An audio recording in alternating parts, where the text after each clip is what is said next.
What's up, everybody? Welcome back to another episode of the Ben Thomas Show. Thanks for coming back. Today's a bit of a different one. So I've been getting a lot of questions about how did I build my display cabinet behind me as well as out in my main living room. And I just finished this build, so I wanted to take you guys through the steps. I took a lot of pictures, a lot of videos along the way. I also tweaked my strategy a little bit now that I've built one out there before. This one is a better build, kind of, unfortunately or fortunately, I guess, depending on the way you look at it. But I wanted to share some of my DIY tips, some of the tools that I used, the lighting that I used. And so if you guys like the video, if you like the cabinet and you want to recreate it, you absolutely can. If not, just stick around and enjoy the conversation. If you guys like the video, hit the like button for me, smash the subscribe if you're new to the Ben Thomas Show, and let's get into it.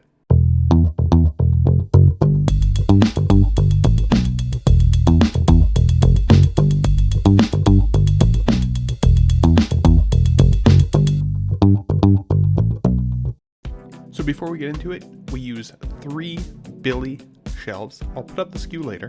We use 3 Billy extension shelves. We use 6 Augsburg short square glass doors, as well as 6 full pane glass doors. We use a hammer, we use a flathead screwdriver, we use a Phillips star screwdriver, as well as a drill with a star bit. We used 5 boxes of Phillips Hue shape light strips, as well as 5 boxes of Phillips Hue extenders. We did not need to get a hub port for it. I used a 5/8 spade bit set for the holes connecting cabinets, as well as a keyhole saw for the aluminum channels, a stud finder, one of these bad boys to get the handles on nice and tight on the glass cabinet doors, as well as a Sharpie to mark my spot when I line up the channels. This is what the cabinet looks like now behind me in my recording studio. Now, I've wanted to update this for a little bit. This actually used to be a gym room in my house, but we weren't using it. We were going to the gym and not using it. It was just sitting here collecting dust. So Shauna gave me the green light to turn this into a recording studio so I could make my videos for you guys just a little easier. And I'm really proud of how this cabinet has come together. So I wanted to share the transition. This is what it was looking like for me for about a month while I was recording YouTube and while I was on collecting weekly Tuesday live shows. This is my little recording studio. And again, I'm really proud of it. I really like the lights. You can see there's the Kallax IKEA shelves in behind there with the Phillips Hue light strips. We've got some old nostalgic things like the Pulp Fiction poster I got back in San Diego, California years ago, as well as the Batman photo I just recently got at a market. And then, of course, I had just upgraded my iMac screen here. I used the same laptop for 10 years, which was crazy. And then lastly, I took the closet doors off this room because when I'm sitting here staring at a closet door wasn't all that exciting. But I have all these beautiful artist box sitting in my mechanical room, so I got them up on shelves in the closet and illuminated, and I absolutely love that. Now, when you look into the main room, you can also see a little bit of what's to come in terms of the teas, my main cabinets out in the room. And I will do a full collection tour here for you guys very soon, so stay tuned for that. Now, I pulled down the Kallax shelves, I took the light strips off, I put the toys away. Some of them are on the desk, you can see in the right-hand corner there, but this is where I started. So these are the Billy cabinets from IKEA. Feel free to pause the videos if you guys need to. I used 3 of these cabinets. Now here, I actually marked on them whereabouts I needed to nail using a piece of tape on the front. That way I could kind of identify exactly where the halfway point is. Because once the backboard is on these cabinets, you can't actually see where you need to tack them in very well. And you don't want them floating around, of course, up in front. IKEA always recommends that this is a 2-person job, so I got my helper here. He obviously was making sure that everything was lined up correctly on the cabinet, and I also recommend that you do this with a decent amount of space.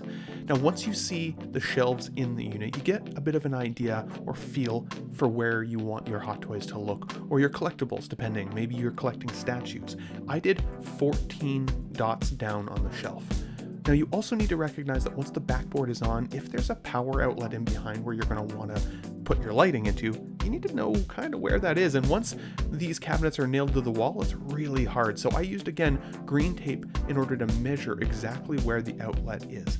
Now, this is one of the hardest parts of this project, in my opinion. So these are some of the tools that I'd used. Of course, feel free to pause the video. Don't make fun of my hammer. It's a little girl's hammer, but again, I don't claim to be a very handy person most of the time. So this is an accomplishment for me with my little hammer and my tools there.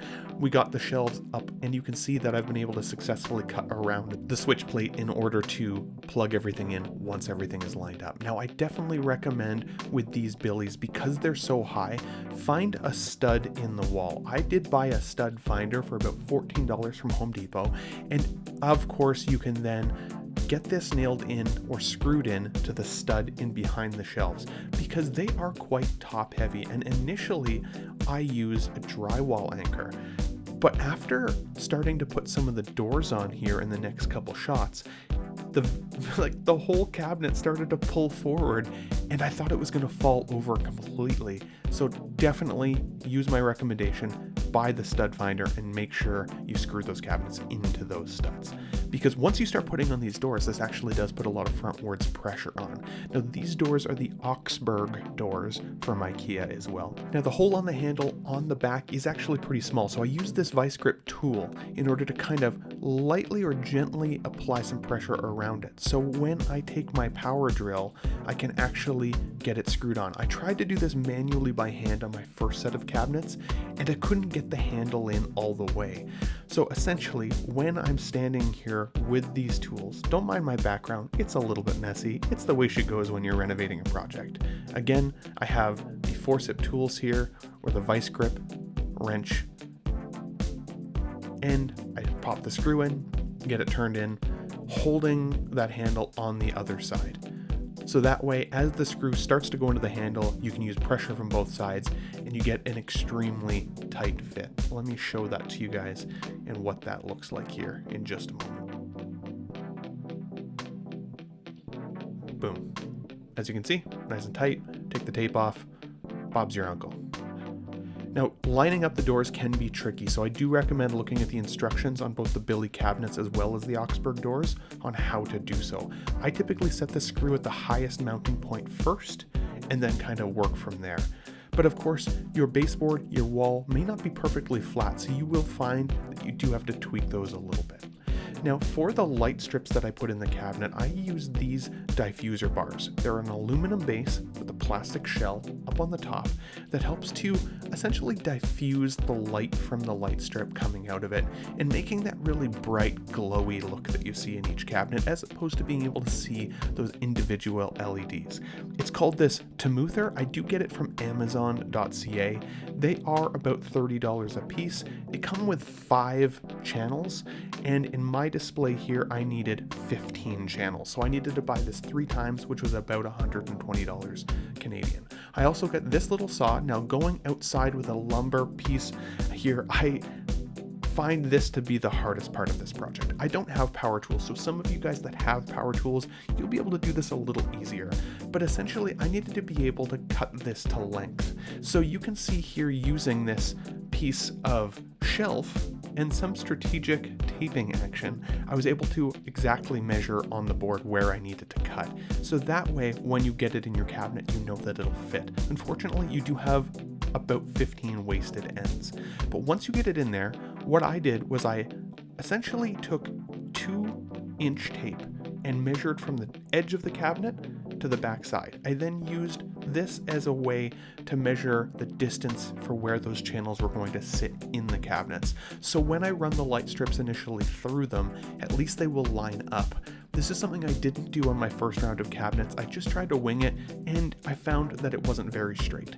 Once I've made a little mark here, I'm able to take that tape away, of course, and mount the channel. Now, I only used 2 clips per channel.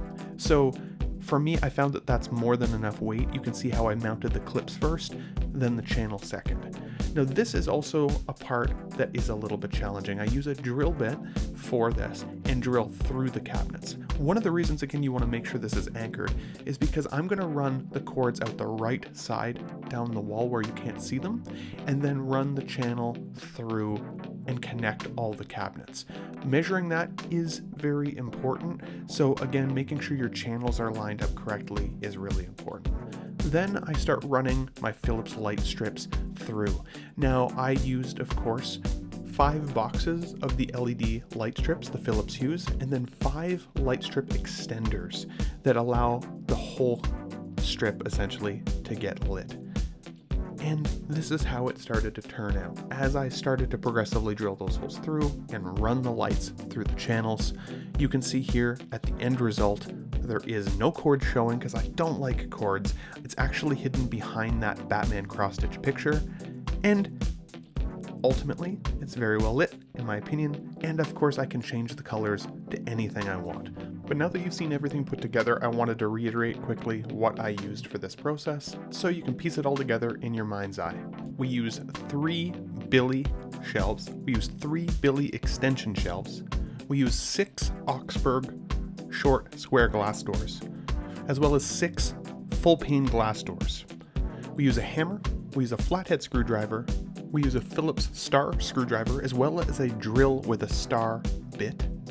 We used 5 boxes of Philips Hue shape light strips, as well as 5 boxes of Philips Hue extenders. We did not need to get a hub port for it. I used a 5/8 spade bit set for the holes connecting cabinets, as well as a keyhole saw for the aluminum channels, a stud finder, one of these bad boys to get the handles on nice and tight on the glass cabinet doors, as well as a Sharpie to mark my spot when I line up the channels. This shelf cost about $1,200 to $1,400 Canadian, depending on where you shop your deals. I used Amazon.ca as well as many other sources in order to pick up all of the tools that I would need, including some hardware stores and all of the good things. But I'd love to hear from you guys in the comments down below. What are your thoughts on the cabinet? What's your favorite way to display your hot toys? Is this something that you'd now consider? Or have you been this route before and have already upgraded to something different? I'd love to hear from you down below, but if you guys like the video, hit the like button for me, smash the subscribe if you're new to the channel, and I'll catch you guys on the next collection tour video maybe. Thanks for watching, everybody. I'll be back.